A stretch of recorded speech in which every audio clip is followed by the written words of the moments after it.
Hello, here's chapter 13, part 1. Which chapter 13 is called Nicholas Flamel. So we are finally going to work out now who he is and hopefully find out what he's got to do with the mirror of Erised, which we read about in chapter 12. There are questions on the website for this with answers there as well. So make sure you go and have a look. Chapter 13, Nicholas Flamel. Dumbledore had convinced Harry not to go looking for the Mirror of Erised again, and for the rest of the Christmas holidays, the invisibility cloak stayed folded at the bottom of his trunk. Harry wished he could forget what he'd seen in the mirror as easily, but he couldn't. He started having nightmares. Over and over again, he dreamed about his parents disappearing in a flash of green light, while a high-pitched voice cackled with laughter.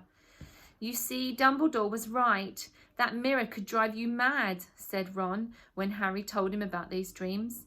Hermione, who had come back for the day before term started, took a different view on things. She was torn between horror at the idea of Harry being out of bed, roaming the school 3 nights in a row. "Oh, if Filch had caught you," and the disappointment that he hadn't at least found out who Nicholas Flamel was. They had almost given up hope of ever finding Flamel in the library book, even though Harry was still sure he'd read the name somewhere. Once term had started, they were back to skimming through books for 10 minutes during their breaks. Harry had even less time than the other two because Quidditch practice had started again. Wood was working the team harder than ever. Even the endless rain that replaced the snow couldn't dampen his spirits. The Weasleys complained that Wood was becoming a fanatic, but Harry was on Wood's side. If they won their next match against Hufflepuff, they would overtake Slytherin in the House Championship for the first time in 7 years. Quite apart from wanting to win, Harry found that he had fewer nightmares when he was tired out after training. Then, during one particularly wet and muddy practice session, Wood gave the team a bit of bad news. He'd just got very angry with the Weasleys, who kept dive-bombing each other and pretending to fall off their broomsticks. "Will you stop messing around?" he yelled. "That's exactly the sort of thing that will lose us the match. Snape's refereeing this time, and he'll be looking for any excuse to knock points off Gryffindor." George Weasley really did fall off his broom at these words. "Snape's refereeing?" he spluttered through a mouthful of mud. "When's he ever refereed a Quidditch match? He's not going to be fair if we might overtake Slytherin." The rest of the team landed next to George to complain too. "It's not my fault," said Wood. "We've just got to make sure we play a clean game so Snape hasn't got an excuse to pick on us." Which was all very well, thought Harry, but he had another reason for not wanting Snape near him while he was playing Quidditch. The rest of the team hung back to talk to each other as usual at the end of practice, but Harry headed straight to the Gryffindor common room, where he found Ron and Hermione playing chess. Chess was the only thing Hermione ever lost at, something Harry and Ron thought was very good for her. "Don't talk to me for a moment," said Ron when Harry sat down. "I need to He caught the sight of the look on Harry's face. "What's the matter with you? You look terrible."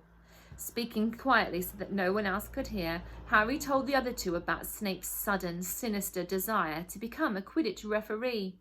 "Don't play," said Hermione at once. "Say you're ill," said Ron. "Pretend to break your leg," Hermione suggested. "Really break your leg," said Ron. "I can't," said Harry. "There isn't a reserve seeker. If I back out, Gryffindor can't play at all." At that moment, Neville toppled into the common room.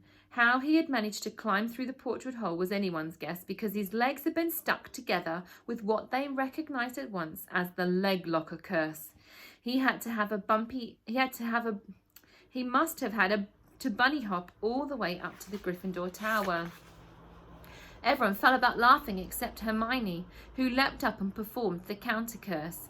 Neville's legs sprang apart and he got to his feet trembling. "What happened?" Hermione asked him, leaning over to sit with Harry and Ron. "Malfoy," said Neville shakily. I met him outside the library. He said he'd been looking for someone to practice that on." "Go to Professor McGonagall," Hermione urged Neville. "Report him." Neville shook his head. "I don't want more trouble," he mumbled.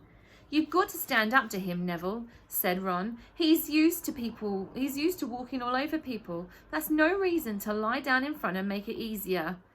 There's no need to tell me I'm not brave enough to be in Gryffindor. Malfoy's already done that, Neville choked. Harry felt in the pocket of his robes and pulled out a chocolate frog, which was the very last one from the box Hermione had given him for Christmas. He gave it to Neville, who looked as though he was about to cry.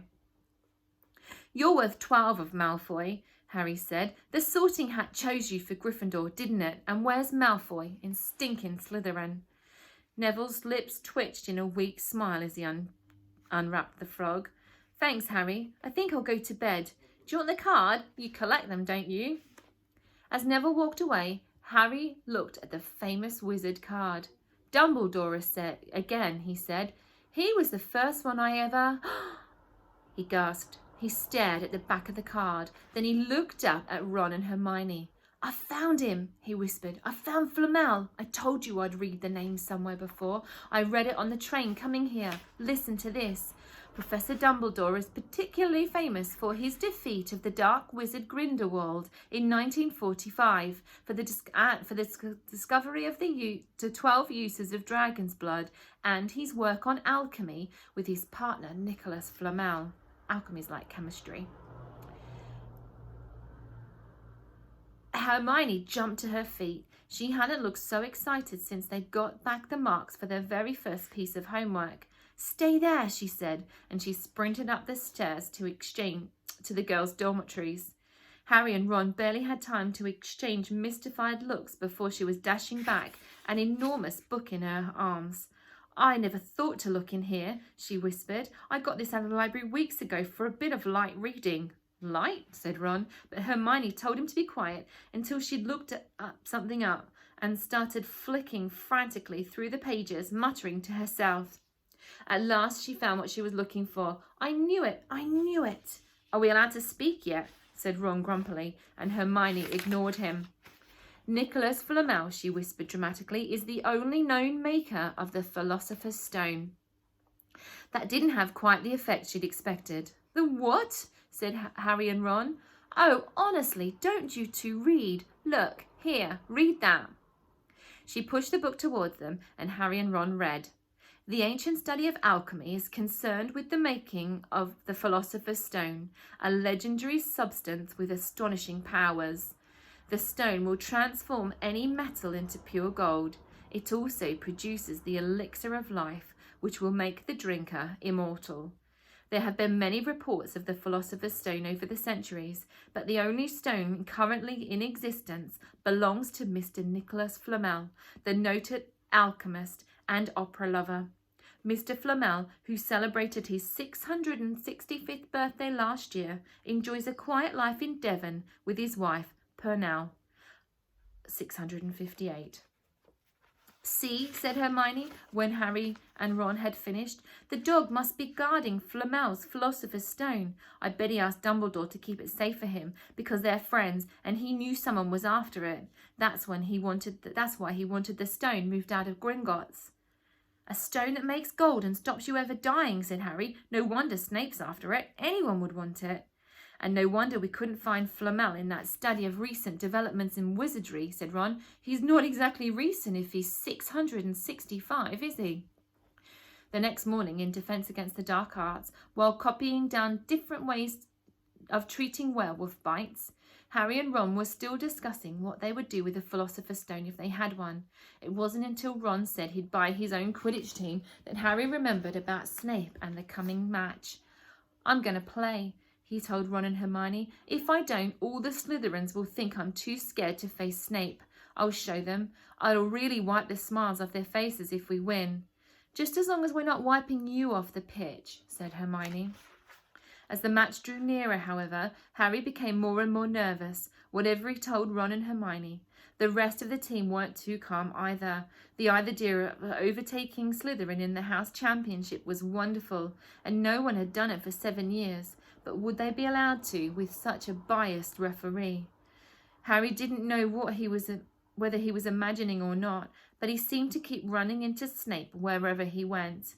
At times, He even wondered if Snape was following him, trying to catch him on his own. Potions lessons were turning into a sort of weekly torture. Snape was so horrible to Harry. Could Snape possibly know if they'd found out about the Philosopher's Stone? Harry didn't see how he could, yet he sometimes had that horrible feeling that Snape could read minds. And that's where I'm going to stop. Questions on the website, don't forget to do them, and I'll see you for the second part of chapter 13, where we will find out what happens in the Quidditch match between Slytherin and